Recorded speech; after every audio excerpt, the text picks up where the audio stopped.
Assalamualaikum warahmatullahi wabarakatuh. Kita lanjutkan terkait dengan perencanaan keuangan jangka panjang. Kita lanjut ke pembelanjaan jangka panjang. Ada di bab 14 buku Sudana, yaitu manajemen keuangan perusahaan. Jadi ada beberapa alternatif terkait dengan sumber dana jangka panjang yang tersedia bagi suatu perusahaan. Jadi ada saham biasa, saham istimewa, ataupun utang jangka panjang. Jadi di sini pembelanjaan jangka panjang itu merupakan salah satu keputusan yang strategis bagi perusahaan. Biasanya di sini untuk membelanjai investasi jangka panjang. Jadi di sini dalam pembelajaran terkait dengan bab 14 kita akan mempelajari tentang bagaimana pengertian dan macam sumber dana jangka panjang, kemudian saham biasa atau common stock, kemudian penerbitan saham, saham istimewa atau preferred stock, obligasi, bond, utang jangka panjang, maupun modal ventura.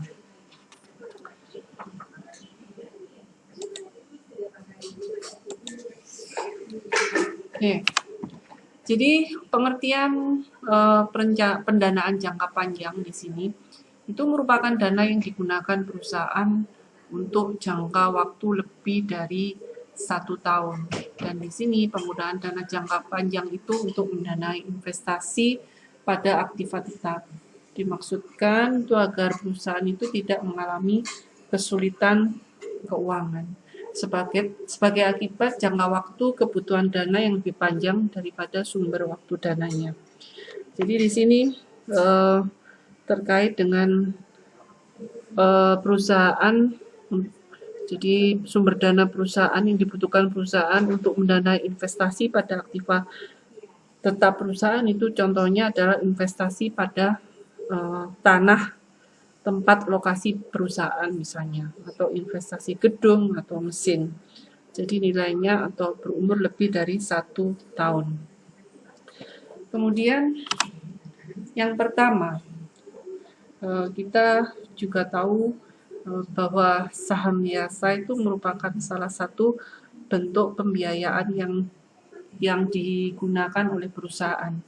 Jadi di sini saham biasa itu merupakan suatu bukti penyertaan modal pada suatu perusahaan yang berbadan hukum, perseroan terbatas, sekaligus sebagai bukti kepemilikan perusahaan tersebut. Jadi saham biasa adalah bentuk padannya adalah yang perseroan. Dan pendapatan saham biasa itu dapat berupa dividen atau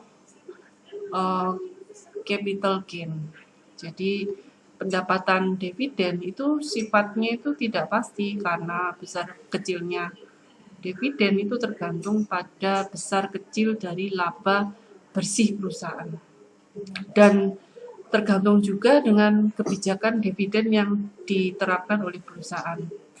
Sedangkan pendapatan saham biasa dari capital gain itu juga tidak pasti karena besarnya capital gain itu tergantung pada fluktuasi harga saham yang ada di pasar modal. Dan ini banyak dipengaruhi oleh faktor internal maupun eksternal perusahaan. Perusahaan itu bisa mengalami laba, bisa juga mengalami kerugian. Di samping itu, dua faktor tadi terkait dengan capital gain. Jadi faktor internal maupun faktor eksternal. Faktor internal itu yang dapat mempengaruhi harga saham itu biasanya terkait dengan keputusan investasi, keputusan pendanaan maupun keputusan dividen atau berbagai aksi korporasi yang dilakukan oleh perusahaan. Ini bisa mempengaruhi harga saham. Jadi aksi korporasi yang seperti apa? Misalnya ada pemecahan saham atau stock split, kemudian ada akuisisi, merger, konsolidasi atau sebagainya. Sedangkan faktor eksternal yang terkait dengan capital gain ini juga dapat mempengaruhi harga saham seperti kondisi ekonomi nasional maupun internasional, baik sosial, politik, hukum, keamanan maupun sebagainya. Itu juga terjadi ketika terjadi krisis ekonomi.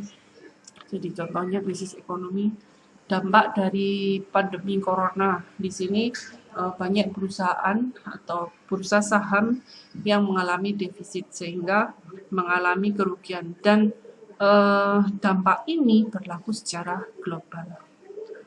Kemudian hak umum, jadi saham biasa ini memiliki ciri-ciri yang berkaitan. Jadi di sini ada hak umum pemegang saham biasa.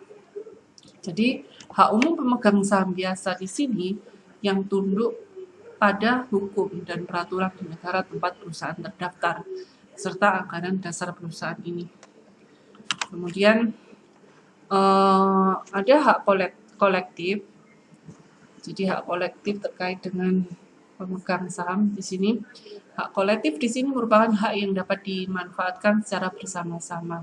Di sini ada 6 item, contohnya meliputi contohnya untuk mengubah anggaran dasar perusahaan, terus merubah anggaran rumah tangganya, memilih direksi, atau ada penjualan aktiva, atau mengubah jumlah saham, terus kemudian mengemisikan saham istimewa ke dalam bentuk yang lain, obligasi dan lain sebagainya.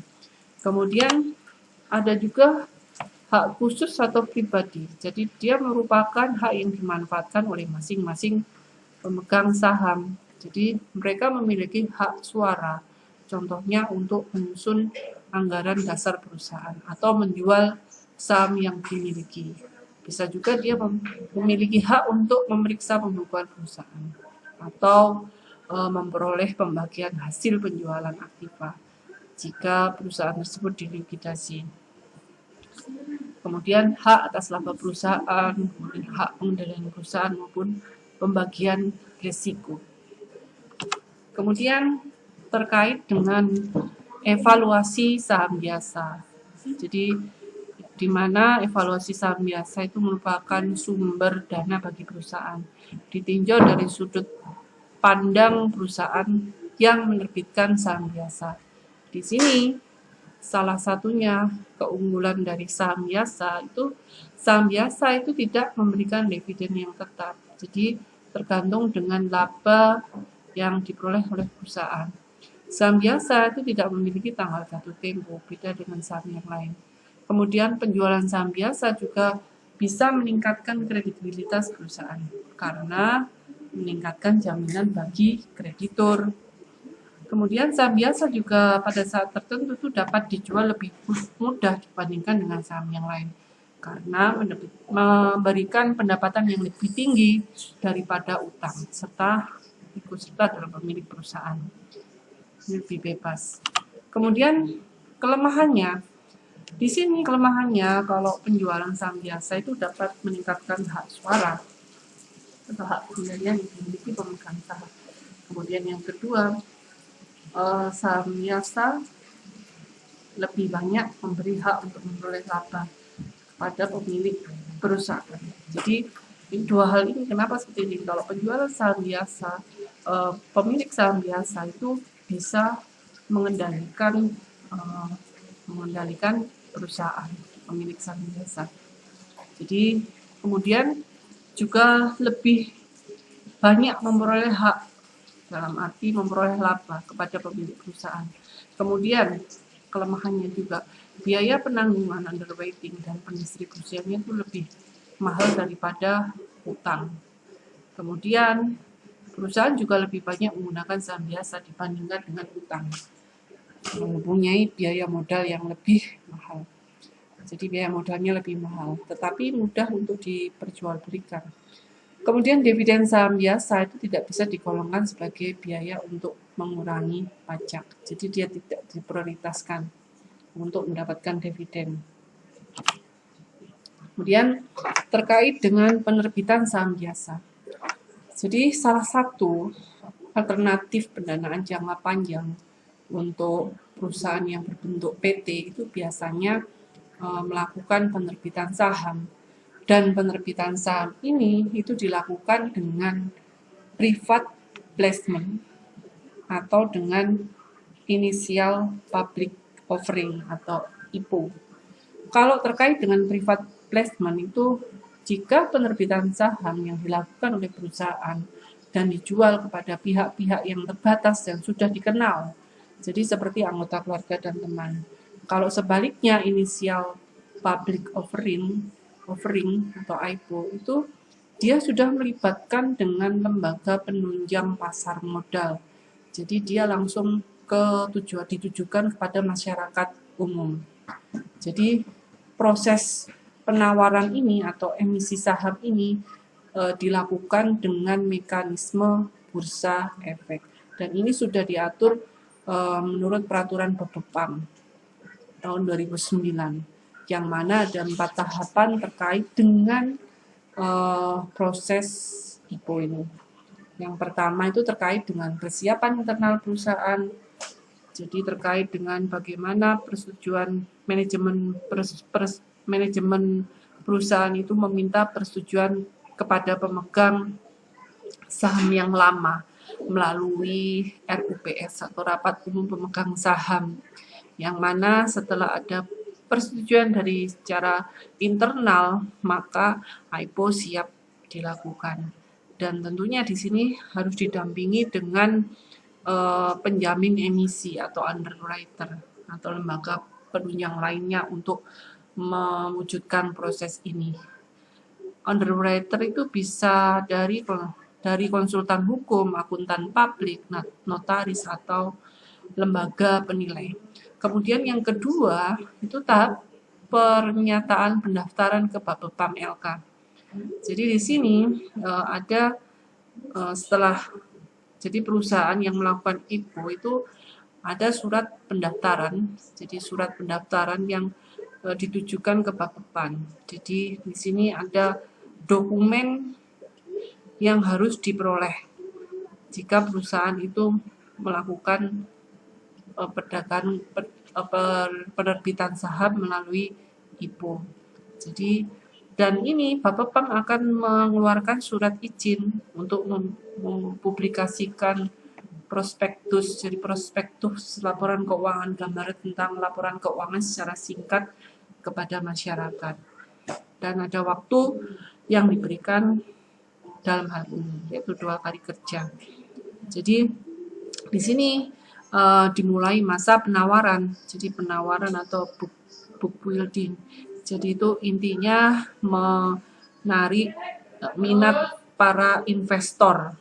Jadi di sini masa penawarannya itu dihitung 7 sampai 21 hari kerja.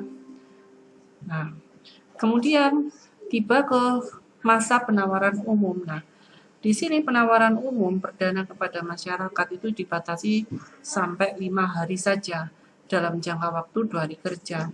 Di sini emiten itu wajib menyelesaikan penjatahan atau permintaan pemesanan saham yang sudah disampaikan kepada investor. Jadi sudah ada investor yang masuk, jadi melakukan pencatatan saham di bursa efek. Jadi sehingga saham tersebut kepemilikannya dimiliki oleh siapa. Kemudian yang terakhir itu adalah tahap pencatatan di bursa efek.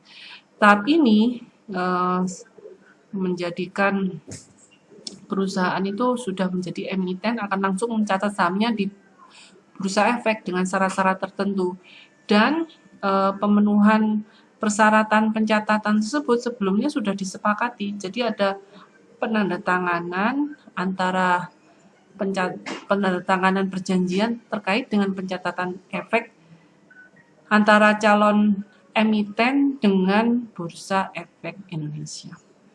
Dan setelah itu baru diumumkan. Jadi ada 2 pengumumannya, yaitu dari Main Board and Develop Board. Jadi Main Board itu papan utama. Itu papan perdagangan utama itu diperuntukkan bagi emiten yang volume atau kapitalisasi saham itu besar jumlahnya. Sebaliknya kalau Develop Board itu jika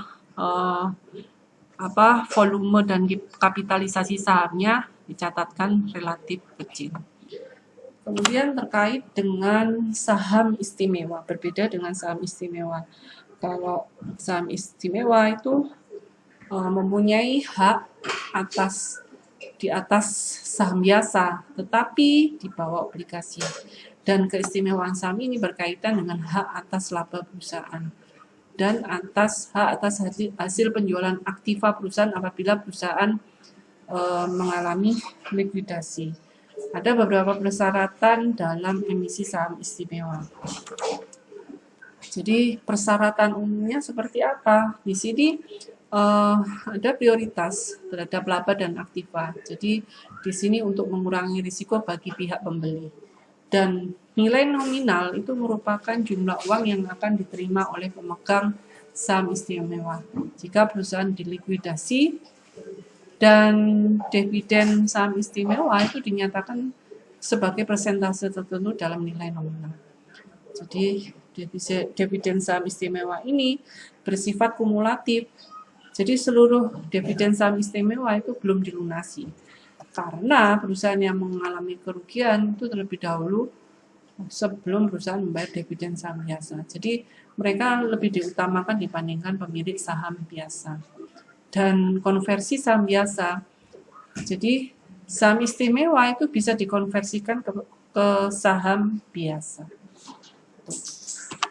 Kemudian terkait dengan persyaratan khusus.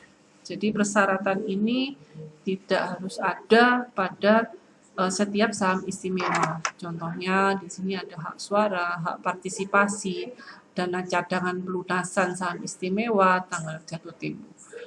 Opsi untuk menarik kembali saham istimewa itu juga bisa, tingkat dividen yang fleksibel. Jadi terkait dengan opsi menarik saham kembali itu bisa terjadi ketika saham istimewa itu dijual kemudian dibeli kembali, call option. Kemudian terkait dengan keunggulannya. Keunggulan dari saham istimewa di sini, perusahaan itu yang ingin melakukan ekspansi karena labanya cukup tinggi itu dapat memberikan laba yang lebih besar kepada pemegang saham biasa dengan menjual saham istimewa yang pendapatannya terbatas. Tuh. Kemudian yang kedua, itu manajer keuangan dapat menghindari pembagian laba yang rata. Karena pemilik saham istimewa, dia diprioritaskan untuk memperoleh laba yang lebih besar. Kemudian dapat menghindari beralihnya pengendalian atas perusahaan. Jadi pemilik saham istimewa, keunggulan salah satunya itu. Kemudian yang terakhir, perusahaan tidak perlu menyediakan dana cadangan untuk pelunasan terkait dengan saham. Kemudian kelemahannya seperti apa? Kelemahannya adalah hak saham istimewa itu lebih tinggi daripada obligasi. Jadi rendah saham istimewa. Dividen saham istimewa tidak bisa dikurangkan atas laba kena pajak. Itu kelemahannya. Kemudian terkait dengan utang jangka panjang. Jadi utang jangka panjang di sini terkait dengan surat berharga yang diterbitkan perusahaan itu dapat dikelompokkan menjadi surat berharga ekuitas dan surat berharga utang. Dari sudut pandang keuangan, jadi ada perbedaan antara utang dengan ekuitas. Utang itu tidak mempunyai kepentingan untuk memiliki perusahaan. Jadi kreditur tidak memiliki hak suara. Bunga utang yang dibayar oleh pihak debitur diperlakukan sebagai biaya dalam kegiatan bisnis dan dapat dikurangkan pada pendapatan kena pajak. Sedangkan dividen yang dibayarkan kepada pemegang saham itu tidak bisa dikurangkan atas pendapatan kena pajak. Berbeda ya antara biaya dengan dividen. Kemudian yang terakhir, utang yang belum dibayar itu merupakan kewajiban perusahaan. Jadi jika perusahaan gagal untuk membayar utang kepada kreditur, maka secara hukum dapat mengklaim aset perusahaan. Dan ini berakibat pada tindakan likuidasi dan atau reorganisasi perusahaan.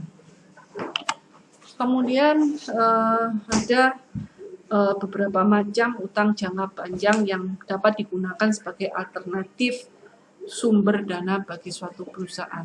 Di sini ada 4 contoh, jadi ada obligasi, hipotek, debentur maupun identur. Kalau kita berbicara obligasi itu berbicara dengan perjanjian atau promise. Jadi untuk membayar sejumlah uang pada saat tanggal jatuh tempo. Jadi sifatnya jangka panjang. Tapi tadi dikatakan bahwa nilai obligasi itu lebih tinggi dibandingkan nilai saham reference.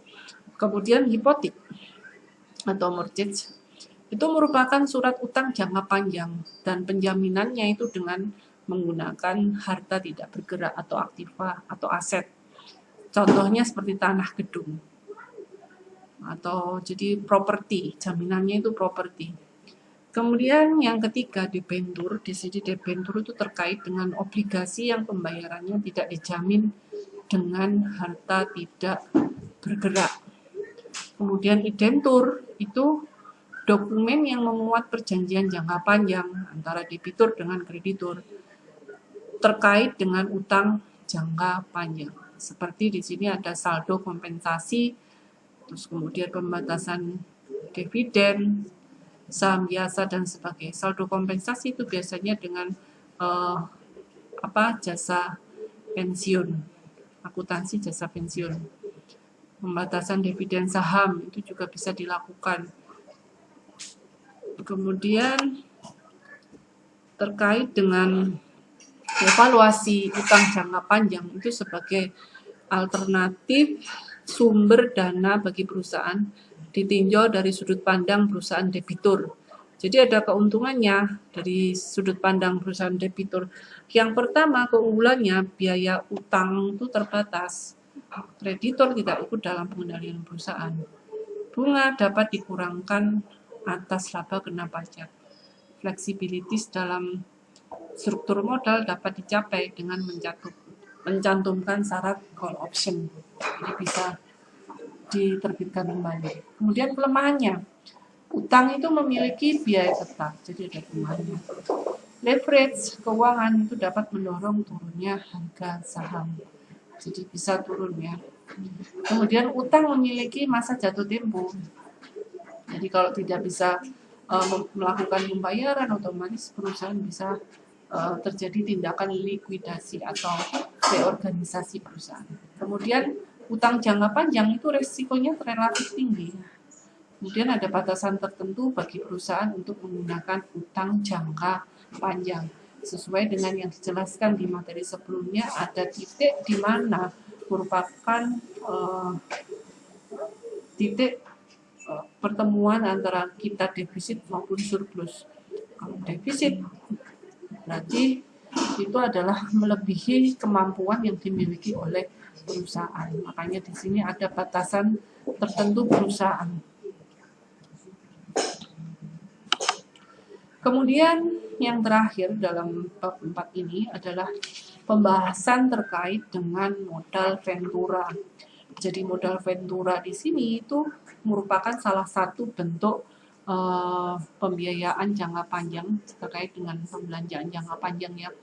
Jadi merupakan investasi jangka panjang dalam bentuk pemberian modal kepada perusahaan dengan harapan akan memperoleh pendapatan bagi perusahaan modal ventura berupa keuntungan modal atau capital gain dan dividen. Jadi modal ventura itu merupakan perjanjian. Jadi perjanjian dengan pihak lain. Jadi pihak lain, ada pihak ketiga yang masuk di dalam perusahaan untuk membiayai perusahaan. Jadi di sini karakteristiknya seperti apa? Pembiayaan ini merupakan investasi jangka panjang dengan risiko yang lebih tinggi dibandingkan risiko kredit yang dihadapi oleh bank. Jadi kalau kita pembiayaannya dari modal ventura itu dianggap lebih tinggi daripada kita pinjam di bank. Kemudian yang kedua, pendapatan modal ventura itu sangat tergantung pada perkembangan nilai saham perusahaan yang ada di bursa efek. Jadi yang menerima modal ventura di masa yang akan datang. Dan dividen juga sifatnya tidak pasti. Kemudian yang ketiga, masih terkait dengan modal ventura. Jadi pembiayaan dengan modal Ventura itu selalu disertai dengan persyaratan keterlibatan perusahaan modal Ventura dan manajemen perusahaan yang memperoleh dana modal Ventura. Itu ya karakteristiknya. Kemudian terkait dengan manfaat bagi perusahaan dengan menggunakan modal Ventura, dengan ciri-ciri yang sudah saya sampaikan tersebut, ada beberapa manfaat juga jika kita sebagai manajemen perusahaan menggunakan modal Ventura. Yang pertama, itu perusahaan itu bisa berkembang lebih cepat.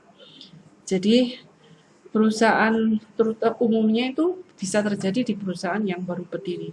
Jadi dia akan memiliki prospek yang lebih baik di masa yang akan datang. Tetapi jika tidak memiliki modal sendiri yang cukup untuk mengembangkan perusahaan itu untuk perusahaan yang baru berdiri, jadi prospeknya baik. Tetapi dengan masuknya modal Ventura dalam manajemen perusahaan itu, selain menambah dana untuk perusahaan, itu juga dapat memberi gagasan pemikiran baru. Jadi karena ada pihak lain itu masuk ke perusahaan kita, jadi ada pemikiran baru. Kemudian yang kedua, meningkatkan kepercayaan pihak kreditur.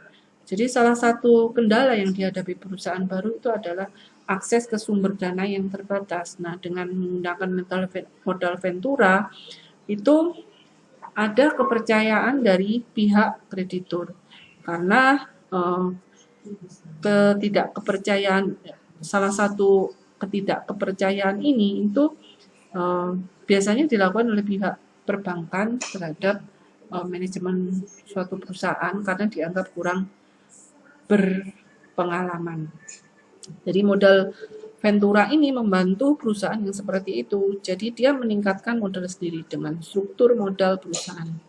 Jadi dengan hal ini pihak bank itu merasa lebih aman untuk memberikan kredit perusahaan karena ada keterlibatan perusahaan modal Ventura. Istilahnya ada yang menjamin kalau kita meminjam bank. Kemudian yang ketiga itu mengurangi risiko terjadinya kesulitan keuangan. Jadi kalau pembiayaan dengan modal Ventura itu sifatnya itu kan penyertaan modal, sehingga itu mengurangi biaya tetap berupa bunga jika perusahaan memperoleh dana dari utang dan akhirnya menurunkan risiko terjadinya kesulitan keuangan bagi perusahaan. Dan di sini jangka waktu modal Ventura itu umumnya lebih panjang daripada jangka waktu kredit, sehingga itu perusahaan itu bisa menggunakan untuk investasi jangka panjang dan lebih bisa menghasilkan keuntungan yang lebih besar. Kemudian terkait dengan divestasi modal Ventura, ini terjadi ketika perusahaan modal Ventura itu menarik kembali penyertaan modalnya dari perusahaan pasangan usahanya. Nah, berarti terjadi penarikan kembali, jadi pemutusan perjanjian, karena tujuan perusahaan modal Ventura itu bukan hanya untuk memiliki saham perusahaan pasangan usaha selamanya, tetapi hanya untuk investasi dalam jangka waktu tertentu. Itu yang dinamakan dengan divestasi modal Ventura. Kemudian penarikan kembali itu dapat dilakukan dengan menjual kembali sahamnya kepada pemilik perusahaan. Jadi ada istilah buyback atau terjadi pembelian kembali oleh pemilik perusahaan. Dan ini penawarannya juga dilakukan melalui pasar modal. Atau bisa juga menjual perusahaannya ke perusahaan lain atau perorangan yang lain di samping pemilik perusahaan untuk transaksi buyback. Oke. Untuk pembelajaran terkait dengan pembelanjaan jangka panjang, semoga bisa bermanfaat bagi kalian. Terima kasih. Assalamualaikum warahmatullahi wabarakatuh.